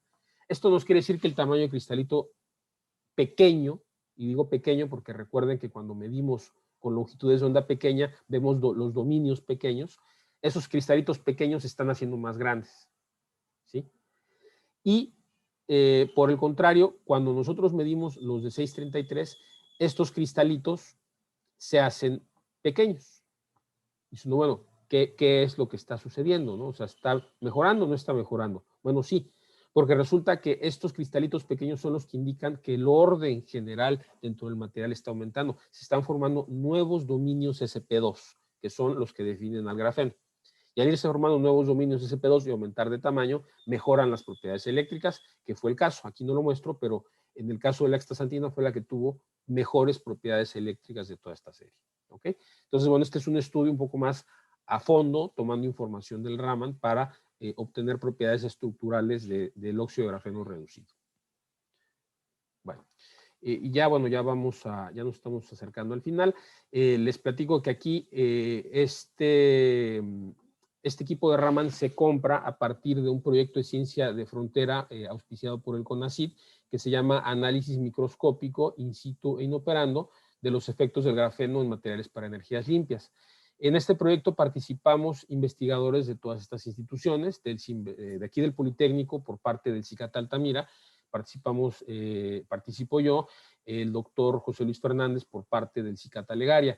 El coproponente de este proyecto es el doctor Francisco Javier Espinosa Faller, que hace una semana nos dio una plática también, de la Universidad Marista de Mérida. Del CINVESTAF Mérida tenemos al doctor José Mustre de León, que también es el director general del CINVESTAF. Tenemos del Instituto Tecnológico del Llano, que pertenece a los tecnológicos, es el doctor Satish Kumar Kamaraj. del CONACYT, a la doctora Cecia Guarneros Aguilar, que es cátedra del CONACYT, de la Universidad de Stanford, al doctor Juan Salvador Lezama Pacheco, que es investigador ahí, el doctor Perumal Elumalai de la Universidad de Pondicherry en la India. Entonces, este es un grupo multidisciplinario que estamos trabajando en este proyecto. Y bueno, de este proyecto tenemos dos resultados preliminares. Les decía que vamos a trabajar efecto del grafeno en materiales para energías limpias. ¿Qué energías limpias? Bueno, una de ellas, materiales fotovoltaicos, ¿sí? Entonces, lo que hicimos fue estudiar el efecto del grafeno en estos dos sistemas, en sulfuro de cadmio y cadmio, azufre, selenio, hacer multicapas para estudiar el efecto del grafeno. Ahorita muestro los resultados. Y otra energía limpia, materiales fotocatalíticos para generar hidrógeno. Aquí lo que hicimos fue fabricar dos compósitos, sulfuro molibdeno, óxido de titanio, óxido de grafeno reducido, óxido de cerio, titanato de cerio, óxido de titanio y óxido de grafeno reducido para generación de hidrógeno. Adicionalmente, estos mismos materiales los vamos a utilizar para hacer, o ya los estamos utilizando para hacer materiales supercapacitores. Entonces, esos tres son los tipos de energías limpias que nos interesan: materiales fotovoltaicos, generación de hidrógeno y materiales supercapacitores. Bueno, en el caso de estos materiales fotovoltaicos, lo que hicimos fue preparar estas películas que les decía por el método SILAR, que consiste en ir introduciendo secuencialmente en soluciones que contengan cadmio y que contengan azufre y selenio, un sustrato sobre el que previamente se ha depositado óxido de grafeno por el método de electroforesis. Este es el esquema de la electroforesis del grafeno. Entonces, depositado óxido de grafeno sobre un sustrato conductor, después se depositan por el método SILAR las capas de cadmio, azufre, selenio, que son estas que tenemos aquí. Estas son las multicapas. El objetivo de este proyecto que tenemos ahorita, ya que tenemos el Raman, es estudiar durante el proceso de depósito del calcogenuro, irlo estudiando in situ, así como hicimos con el sulfuro de cadmio, para ver cómo va variando la composición de este material y la estructura, ¿sí? O sea, porque previamente hemos visto que en las películas preparadas ex situ, aquí tenemos que cuando agregamos azufre, cuando solamente tenemos azufre, tenemos muy bien definidos los picos del óxido de grafeno, sobre el cual depositamos el sulfuro de cadmio, y tenemos aquí el pico de sulfuro de cadmio, pero en el caso cuando agregamos selenio, la estructura alrededor del óxido de grafeno se deforma y tenemos muy bien definidos los picos del semiconductor de cadmio, azufre, selenio, ¿sí?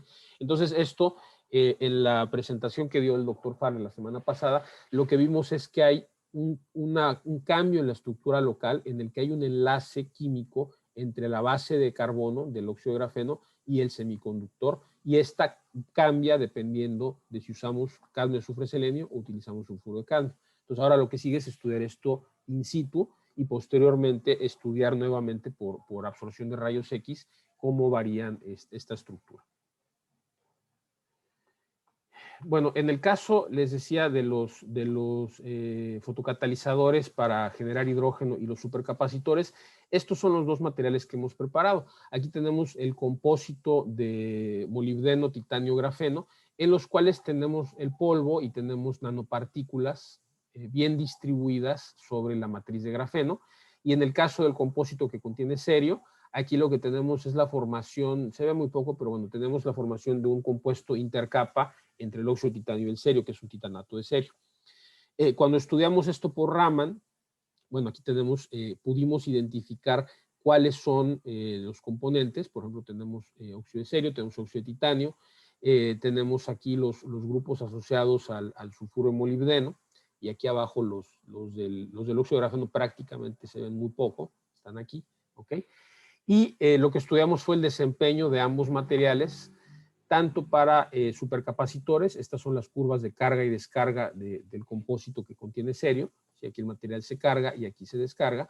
Y esta es la curva de estabilidad de la carga del material. ¿Sí? Aquí vemos que el material es estable durante 3000 ciclos para almacenar carga. Y en el caso de la evolución de hidrógeno, ambos materiales son capaces de generar hidrógeno, una cantidad importante, 1400 micromols por gramo de material. ¿Sí? Entonces, ahora lo que sigue es estudiar durante la operación, o sea, mientras estamos cargando y descargando el supercapacitor preparado con estos materiales, vamos a estar midiendo Raman para ver cómo varía la estructura. Ustedes saben que las baterías terminan fallando porque los cátodos se rompen, o sea, llega un momento en que la batería ya no es capaz de intercalar más litio, ¿sí?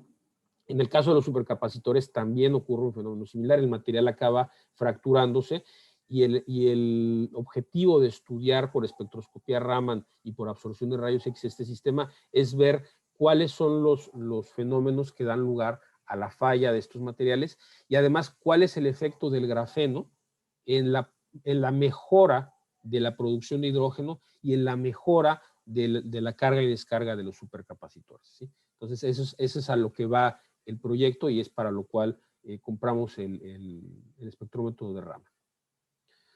Bueno, pues para concluir, bueno, ya vimos en esta presentación que la espectroscopía Raman tiene una serie de aplicaciones en la ciencia de materiales que incluyen la identificación de fases, el monitoreo en línea de procesos químicos, el estudio de materiales cristalinos y amorfos y de materiales de carbono, particularmente derivados del grafeno, entre otras aplicaciones. Adicionalmente a estas aplicaciones vimos también algunas cuestiones relativas a la operación, o sea, al principio fundamental del Raman, a los instrumentos que se utilizan y algunos cuidados experimentales que hay que tener. Y bueno, como les decía, esta presentación pues es parte de los productos del proyecto de CONACYT de Ciencia de Frontera 4798, análisis microscópico in situ inoperando del efecto del grafeno en materiales para energías limpias. Y este es el grupo de trabajo aquí en el CICAT Altamira.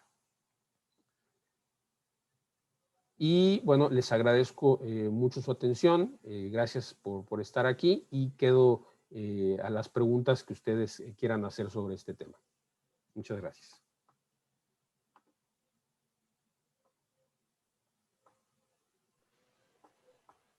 Muchas gracias por su presentación, doctor. Si alguien tiene alguna pregunta, si la quiere escribir por el chat o activar su micrófono para que el doctor Caballero las escuche, vamos, está abierta la oportunidad. Buen día, buenas tardes, muchas gracias. Doctor, gracias por la presentación. Yo tengo una duda en cuanto a la operación del equipo que tiene. Ya ve que dice que tiene una pistolita como para hacer mediciones así, apretando el gatillo, ¿no? ¿Se podría hacer entonces, por ejemplo, se hace una síntesis de óxido de grafeno e ir midiendo sobre el tiempo? ¿Se podría considerar eso que sea in situ? Sí, sí se puede hacer. Exactamente, se puede hacer. Se puede poner la fibra, digamos, o la pistola. La pistola se puede activar por gatillo, tiene un obturador en la misma pistolita, pero también se puede programar en el software que vaya adquiriendo espectros cada tanto tiempo. Entonces sí se podría tener, por ejemplo, el matraz o el reactor y tener ahí ¿cómo se llama? La fibra óptica. Sí se puede hacer. Es cosa de ver nada más que la intensidad sea suficiente, ya que pues está el vidrio, ¿no? Entonces hay que ver que la pared de vidrio no reduzca demasiado la intensidad. Pero si es fibra se puede poner por arriba, ¿no? Para que quede directamente la solución. Sí, nada más que hay que respetar la distancia de enfoque. O sea, normalmente el láser se tiene que enfocar en la superficie, tiene una distancia de 3 milímetros o hasta 6 milímetros se puede acomodar para tener una señal razonable. También tenemos un accesorio que compramos, que es una lente, que es como si fuera un pequeño telescopio como de este tamaño, que se puede adaptar para medir a mayores distancias. Ese se puede utilizar, por ejemplo, para ese caso que usted dice. Nada más que eso, hay que ver si la señal es suficiente, pero sí, en principio para eso sí se puede hacer. Ok, y otra, ¿qué tan difícil es sacar espectros con el equipo? Porque ya me había comentado usted que sí es de repente difícil, por ejemplo, para nuestro caso en películas. Ajá. Bueno, como les mencionaba, es un láser verde, o sea que tiene una buena energía, pero la potencia es de 30 miliwatts, o sea, es un láser pequeño, digamos, en términos de potencia. Un equipo grande, digamos, un equipo de triple monocromador del orden de 6, 7 millones de pesos, es un láser que puede ser hasta 1 watt. ¿Sí? Entonces, si es un láser pequeño, por lo tanto, el tiempo que se le tiene que dar de adquisición es grande. Entonces, no son unos cuantos segundos.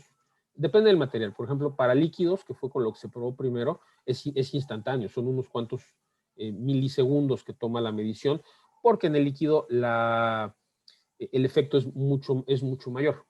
¿Sí? Digamos, la intensidad de la señal es mucho mayor. En el caso de un polvo, por ejemplo, tomó algunos minutos la medición. Y en el caso de películas, las primeras pruebas que hicimos no logramos ver nada. Tenemos pendiente otra serie de pruebas y esperamos que tome sí, varios minutos, ¿no? Para poder medir. Gracias, doctor. ¿Alguien más si tiene alguna pregunta para el doctor Caballero? Professor. Yes, Ilan. I have a question. Yes. Okay, please forgive me for joining the late because I am not aware of the time zone change. Yes. Yeah. The summer So, time. Yes. okay. Yes. So the question is, when we are talking about the Raman spectroscopy regarding the ID by IG, the intensity between the defects and the ratio of the intensity of defect and the intensity of the graphite region ID by IG, the deep plane. The thing is that ID by IG will be minimum for the graphene oxide. When it is reduced, the ID by IG value keeps on increasing. Okay, so that's the point. And one possible. So actually, when the graphene oxide is reduced, actually mainly we are removing the epoxide groups and the carbonyl groups. So forgive me. The epoxy group is giving the maximum amount of distortion in the plane because it is pulling the carbon up. Okay. Yes. This gives us the distortion, and also this gives rise to the. It is also gives rise to the band gap, and all the electronic changing properties are happening because of the epoxide and the carbonate. That's the literature study says. The question is, okay, why the distortion introduced by the epoxide cannot be examined in the Raman spectroscopy? For example, when graphene oxide is reduced by using the hydrazine, okay, so there are a lot of nano holes will be there, holes and empty side defects are there. Yes. When we are making the hydrazine, so you were introducing the nitrogen with the nitrogen. Nitrogen is introduced in the carbon lattice. So the nitrogen is occupying those defect states. Actually, they are saying that the defects are getting healed even we are reducing the graphene oxide. We're reducing the graphene oxide. So IDIG should be decreasing, but it is increasing. And also the difference created by the epoxide cannot be examined in Raman spectroscopy. So how we can solve these issues in the graphene oxide? Well, the thing is, yes, when you reduce in a first moment, you really increase the disorder because you remove atoms from the surface. You are taking out carbon atoms, and also in some extent, yes, you are putting some nitrogen in the middle. Yes, you are partially healing the defects. Yes. Yeah. However, the electronic density is not the same. So you will see an increase in the IDIG ratio, a decrease in the IDIG ratio when you are restoring the sp2 ordering. So when you are, let's say, recrystallizing or graphitizing the material.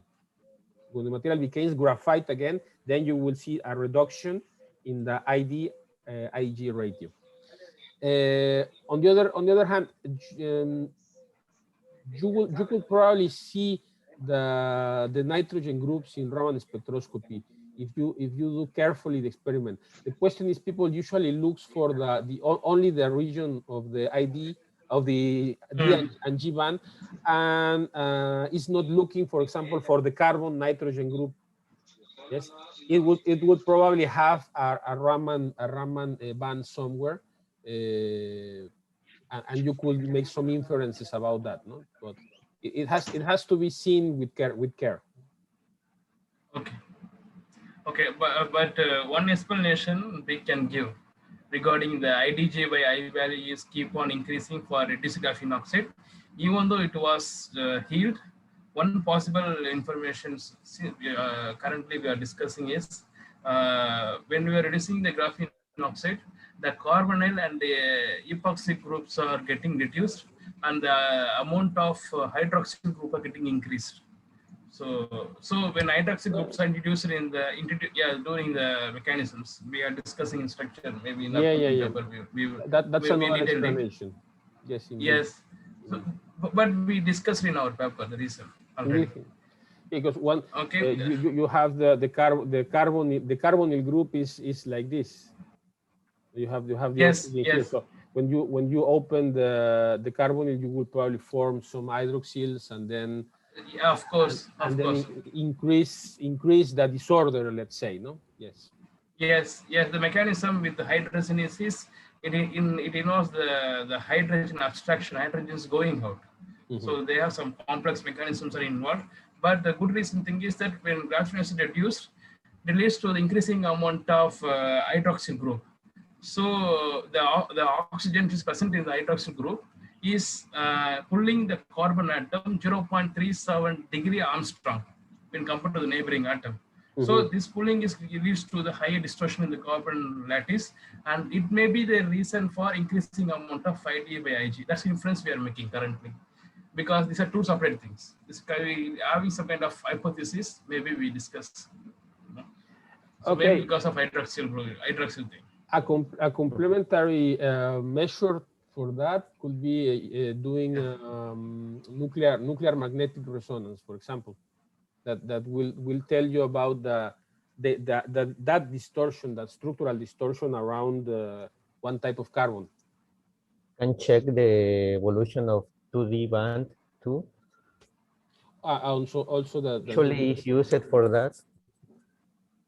Yes. Also you can relate that 2D band with the defects due by the hydroxyl group. Yes. Okay. Yes. So, yes, Ilan. Thank you. You're welcome. Thank you, Silan. ¿Alguien más que tenga alguna pregunta para el doctor Caballero? Sin miedo. Bueno, permítame realizar un par de preguntas, doctor. Sí. Al realizar las técnicas, al aplicar la técnica de Raman, ¿cómo puede afectar la temperatura, ya sea del cuarto o del lugar donde se realice la técnica, donde se aplique la técnica, a los resultados obtenidos?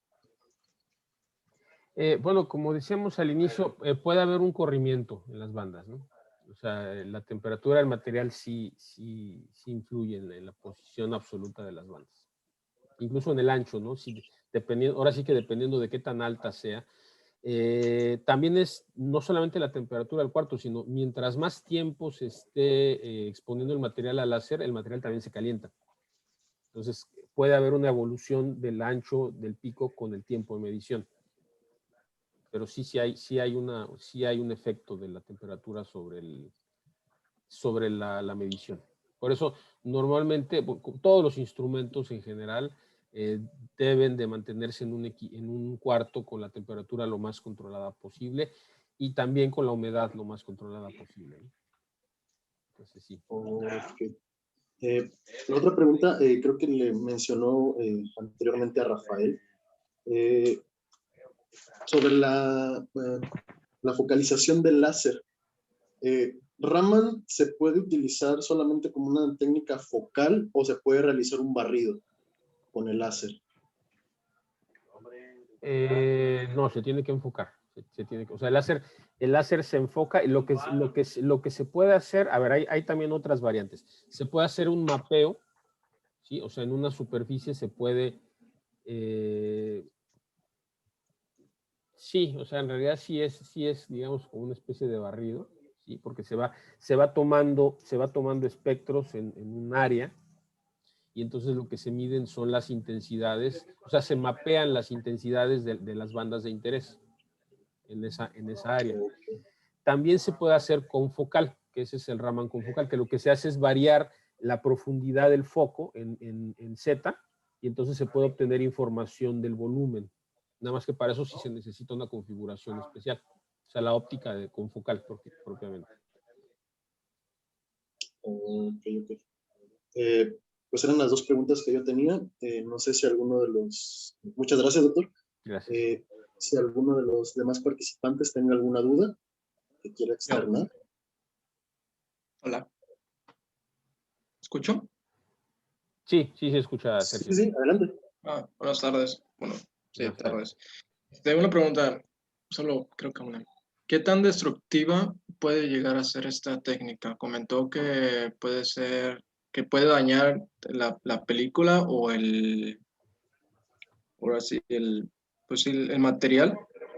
¿Qué tanto daño le puede ocasionar o no ocasiona un daño significativo? Grandes, la muestra se puede quemar, o sea, dependiendo de lo que tenga. A ver, puede haber, digamos, si es una muestra con carbón, la muestra se puede carbonizar. Si es una muestra orgánica, por ejemplo, o biológica, se puede quemar, o sea, directamente. Si es una muestra inorgánica, puede tener una transición de fase. Por ejemplo, las muestras de cobre, indio y selenio que les mostraba en algún momento, si se están iluminando a una potencia muy alta, empieza a haber transiciones de fase. Se empieza a descomponer el material químicamente. Entonces, sí, o sea, sí, realmente hay que tener cuidado. Básicamente lo que hay que hacer es una medición primero y empezar a potencias bajas y empezar a subir potencia hasta donde empiece a aparecer daño. ¿Por qué subir potencia? Porque se sube potencia para mejorar la señal, ¿no? O sea, siempre queremos tener señales lo más altas posibles. Entonces, cuando llegamos a un umbral de daño o de modificación estructural, hasta ahí, hay que irnos un poco más abajo.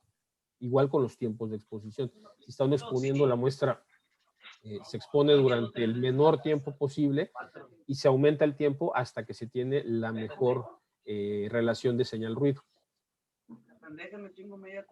Y comentó que, tal vez entendí mal, en el proceso SILAR dijo que, o sea, metía la muestra, sacaba y utilizaba el Raman y luego volvía a ponerla.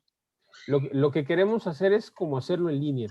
O sea, durante la entrada y salida del sustrato, queremos tener el Raman para ver cómo va cambiando la composición del material conforme vamos creciendo. Por la otra manera es hacerlo ex situ, o sea, preparar, digamos, 10 ciclos, sacar la muestra y medirla, hacer otros 10 ciclos, sacarla y medirla, y así sucesivamente. O sea, se puede hacer ex situ. Lo interesante sería poderlo hacer in situ para ver, porque uno al sacar la muestra, pues siempre entra en contacto con el aire, siempre se relaja, etcétera, ¿no? Entonces, lo ideal era hacerlo in situ, ¿no?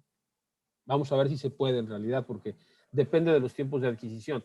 Si tenemos que el tiempo de adquisición para una señal, para la señal de lo que estamos midiendo es muy larga, no va a ser práctico, porque no podemos tener la muestra mucho tiempo afuera, porque se va a oxidar, ¿no? Entonces, ahí va a ser el reto de esa medición.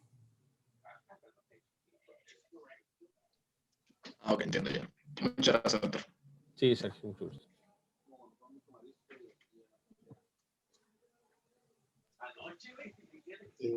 ¿Alguien más que guste participar?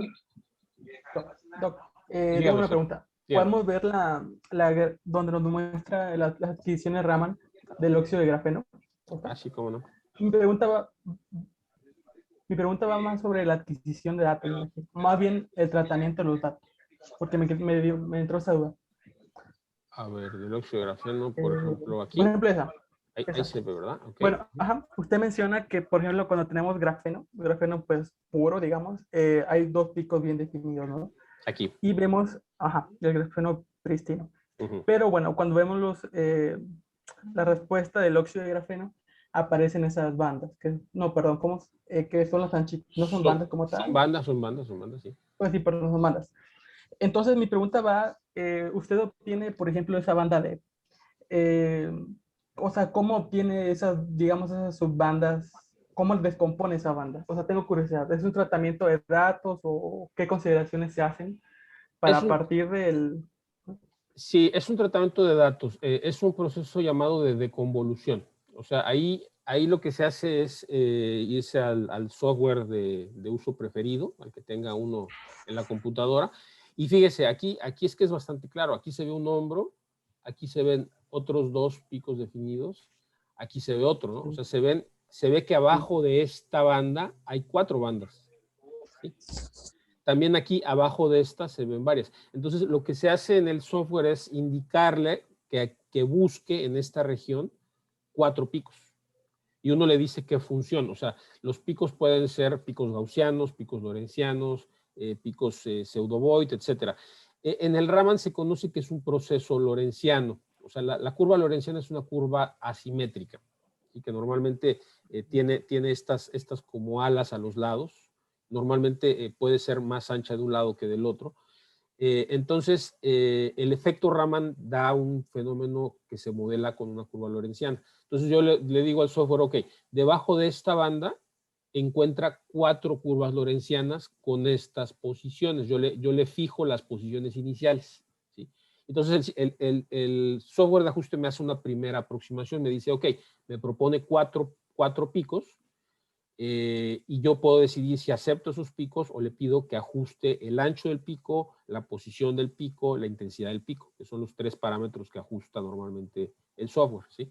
Entonces, cuando se llega es un ajuste por mínimos cuadrados. Cuando se llega a la chi cuadrada más pequeña, entonces esa es la curva de ajuste. Ahora, también tiene que tener sentido físico, ¿no? O sea, no puede salir, uno tiene que tener Sí, ajá. Es que iba por ahí mi pregunta, o sea, sí. Ahí está el arte en el sentido físico. Ahí tiene uno que conocer el fenómeno. Uno tiene Sí, que claro. conocer el fenómeno de que se trate porque, bueno, lo hemos dicho muchas veces, cualquier software, garbage in, garbage out. ¿Sí? Uno mete Sí, le basura mete basura y sale basura, ¿no? Sí. Entonces, por ejemplo, aquí en la banda G, o sea, estas 3 bandas no aparecen al azar, sino que están reportadas. O sea, la gente reporta el origen de estas 3 bandas y entonces nosotros podemos decir, bueno, ahí están, o sea, sí existen, no es un artefacto, no es un efecto de software, ¿no? O sea, tiene uno que conocer el sistema realmente, ¿no? Pero eso es en cualquier técnica de análisis, ¿eh? Uno puede, bajo una curva cualquiera, uno puede proponer, yo podría haber propuesto que debajo de esta hay nada más 2 curvas, ¿no? Una gorda y estas 2 chiquitas, ¿no? Pero en realidad el sistema ajusta mejor con 4 y está reportado, aquí en este reporte reciente, que sí hay diferentes niveles de defectos y entonces el ajuste tiene sentido físico. Okay. Muchas gracias. Sí. Doctora Busala, welcome.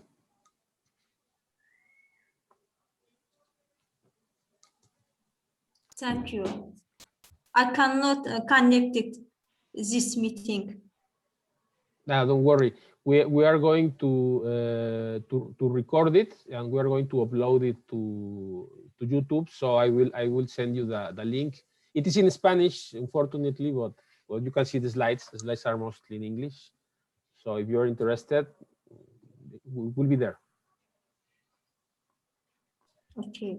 However, thank you very much for connecting. It is late for you, I know.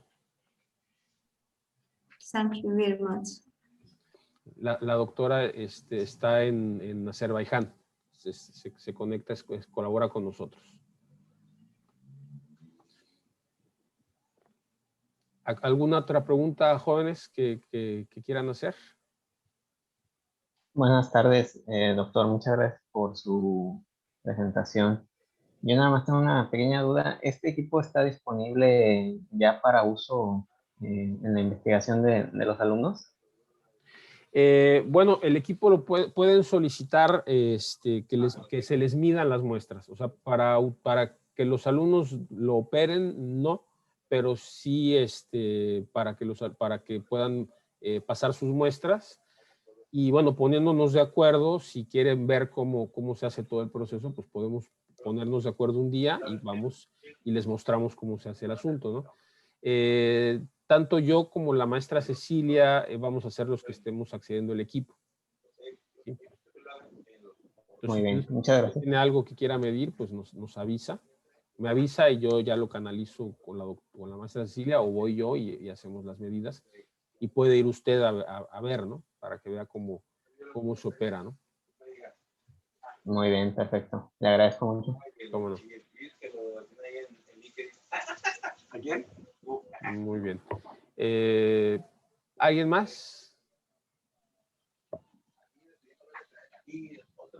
Bueno, pues completado, gracias a mi ya es la una. Pues les agradezco mucho haber estado presentes. Espero que les sea de utilidad.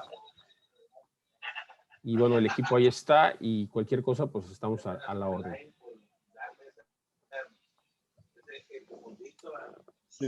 Pues muchas gracias, doctor Caballero, por su presentación. Agradecemos mucho a todas las personas que acudieron al día de hoy, que estuvieron aquí presentes. Pues les deseo una excelente tarde y pues esperamos verlos pronto en las próximas sesiones. Muchas gracias. Como les comentaba, esta sesión la grabamos, la vamos a subir a YouTube para que esté disponible para quien la quiera volver a ver o para alguien que ustedes sepan que la quiere ver. Y nuevamente, pues muchas gracias. Es correcto. A todos. Muchas gracias a todos. Que tengan muy buenas tardes.